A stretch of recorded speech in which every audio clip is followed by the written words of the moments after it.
Bonjour et bienvenue dans cette nouvelle vidéo. Aujourd'hui, j'aimerais qu'on prenne un moment pour éclairer un sujet qui suscite beaucoup de confusion, celui des indigos. On entend souvent dire qu'ils auraient toujours existé, à toutes les époques, comme une sorte d'étiquette dans laquelle chacun pourrait se reconnaître. Pourtant, la réalité est bien différente. Le XXe siècle n'a connu qu'une seule véritable vague d'indigos originels. Ils ne sont pas arrivés au hasard ni de façon continue. Ils sont apparus à un moment précis de l'évolution humaine quand certains systèmes arrivaient à saturation. Dans cette vidéo, nous allons voir pourquoi les indigos ne se sont pas incarnés avant, notamment chez les baby boomers, pourquoi les générations suivantes ont traversé un renforcement de la matrice et comment chaque génération a contribué à l'évolution de la conscience, soit par l'éveil, soit par la mise en évidence de ce qui ne pouvait plus continuer. Pour bien comprendre l'apparition des indigos, il faut observer les générations qui les ont précédées. Chaque génération porte une fonction précise dans l'évolution collective. Les baby boomers, nés après la Seconde Guerre mondiale, portent une énergie très particulière, une énergie dense, parfois pesante, mais profondément nécessaire à cette époque. Il fallait reconstruire, assurer une stabilité, relever un monde encore marqué par la survie.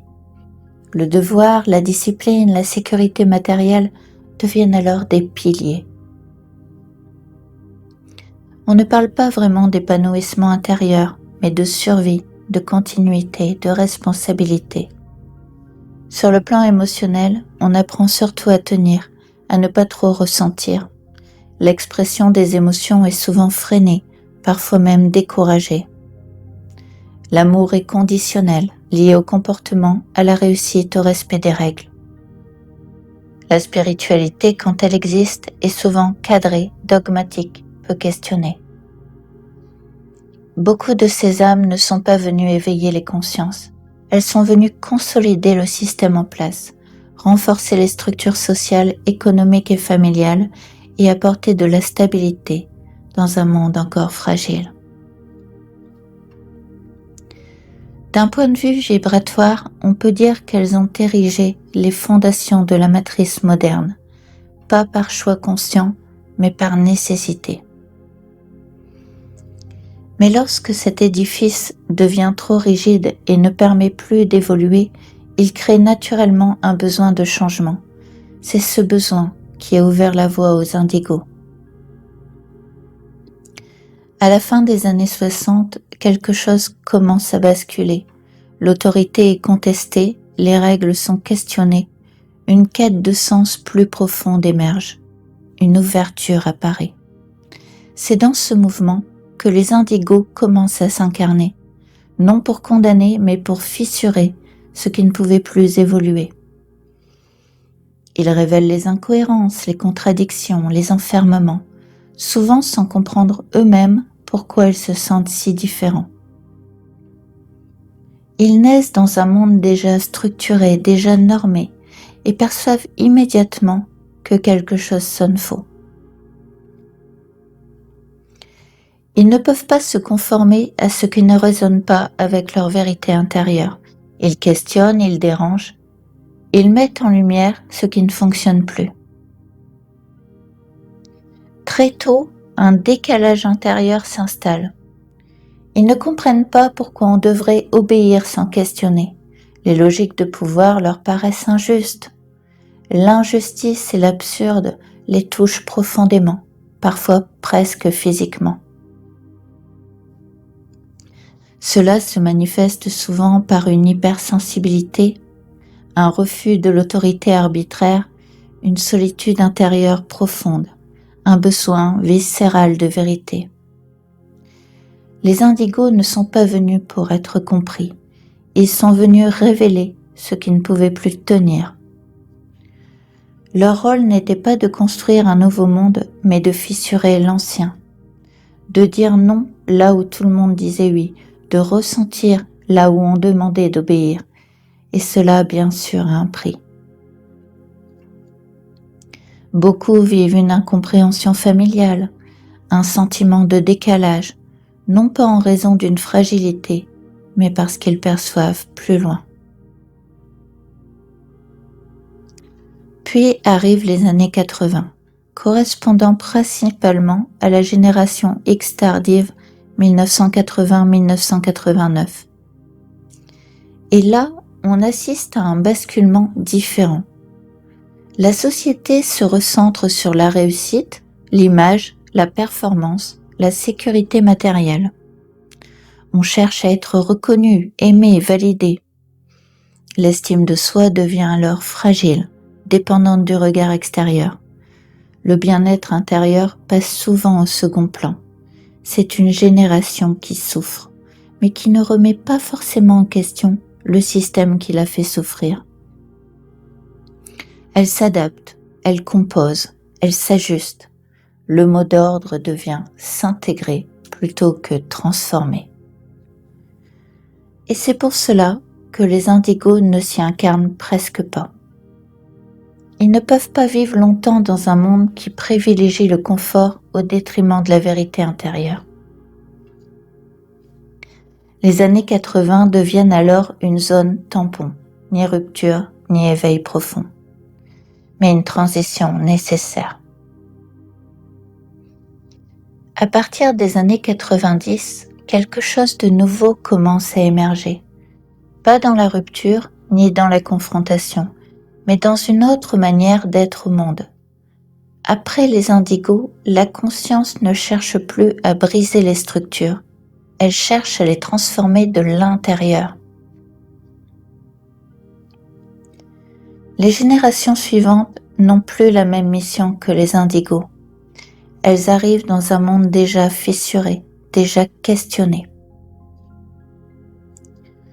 À partir des années 2000, au sein de la génération Z, apparaissent les âmes cristal, avec une grande sensibilité, une empathie profonde, une capacité naturelle à ressentir l'autre.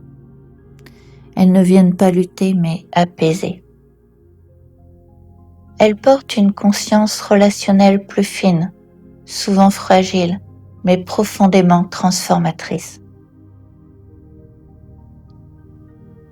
Puis, à partir des années 2010, au sein de la génération Alpha, 2010-2020, viennent les âmes arc-en-ciel. Leur énergie est plus fluide, plus libre, moins marquée par le conflit. Elles incarnent naturellement ce que les indigos ont ouvert. Une conscience plus souple, intuitive et non hiérarchique. Elles n'ont plus besoin de se battre.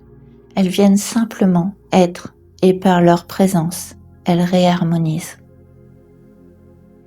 Aujourd'hui, on parle beaucoup également des profils dits neuroatypiques, que l'on peut parfois confondre avec les indigos. Mais ces consciences ne portent plus l'énergie de rupture frontale des indigos. Elles ne viennent pas casser le système. Leur différence se situe ailleurs. Leur manière de penser, de ressentir et de percevoir le monde sort simplement des cadres habituels. Et c'est précisément cette singularité qui crée des failles vivantes dans des structures qui ne peuvent plus contenir ce qu'elles sont. Les indigos ont ouvert la voie. Les profils neuroatypiques incarnent ce qui peut désormais s'y déployer. Il ne s'agit pas d'une hiérarchie, mais d'une continuité dans l'évolution de la conscience. Je consacrerai une prochaine vidéo à l'incarnation des profils neuroatypiques pour expliquer plus clairement ce en quoi ils se distinguent des indigos. En conclusion, chaque âme suit un chemin d'évolution qui lui est propre. Il n'y a ni avance, ni retard, ni supériorité d'une génération sur une autre. Certaines âmes s'incarnent pour expérimenter, d'autres pour comprendre, d'autres encore pour ouvrir des passages ou montrer une direction.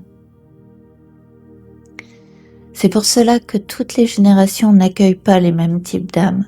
Certaines périodes sont propices à l'apprentissage, d'autres à la remise en question, d'autres encore à l'intégration et à la maturation de la conscience. Les indigos ne sont ni un idéal, ni un modèle à atteindre. Ils ont simplement répondu à un besoin précis de l'humanité à un moment donné.